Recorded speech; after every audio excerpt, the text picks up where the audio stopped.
I lived in a world of curated perfection.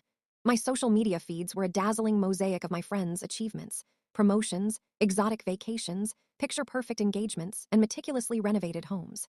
Each post, a tiny, glittering shard of someone else's success, reflected back on my own life, casting long, unsettling shadows. I was 27, working a job that paid the bills but offered little joy, living in an apartment that felt more like a temporary stop than a home, and my love life was, to put it mildly, a series of well-intentioned but ultimately disastrous attempts. Every morning, the scroll began. A friend from college just launched her own business. A high school acquaintance was backpacking through Southeast Asia. Another was celebrating a 5-year anniversary with a partner who looked like they'd stepped out of a magazine. I would nod, smile faintly at my screen, and then a familiar ache would settle in my chest. It wasn't envy, not exactly. It was a pervasive sense of falling behind, of not measuring up to an invisible, ever-shifting standard. I tried. Oh, how I tried. I took online courses in things I thought I should be interested in, joined a gym I rarely visited, and even attempted to bake sourdough bread because it seemed like the quintessential adulting achievement.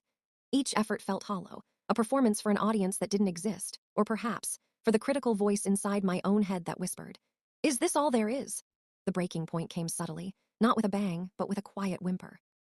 I was scrolling again late one night when I saw a post from an old classmate. It was a photo of a messy art studio, paint splattered everywhere, and a caption that read, "Finally stopped trying to be what everyone else wanted and just started making. It's ugly, it's imperfect, and it's mine." The raw honesty of it hit me like a physical blow.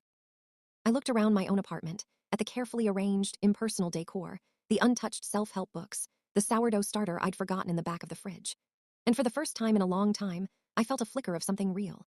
It wasn't the desire to be an artist, but the profound realization that I had been living a life dictated by external validation, by the silent, relentless pressure to conform to an ideal that wasn't my own. The next day, I didn't scroll. Instead, I sat down with a pen and paper and started writing.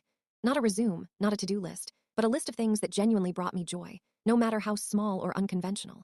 Reading sci-fi novels, long walks in the park, trying new coffee shops, learning obscure historical facts. Things that had nothing to do with societal expectations or social media approval. It wasn't an overnight transformation. The invisible expectations still whispered, sometimes loudly. But now I had a shield, my own quiet, authentic joy. I started saying no to things that drained me and yes to things that nourished my soul. My social media feeds became less about comparison and more about connection, a place where I shared glimpses of my real life, not my curated one.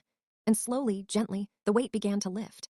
I wasn't exploding onto the scene, but I was quietly, steadily, building a life that was truly, wonderfully my own. And in that, I found a peace that no amount of likes or perfect posts could ever provide.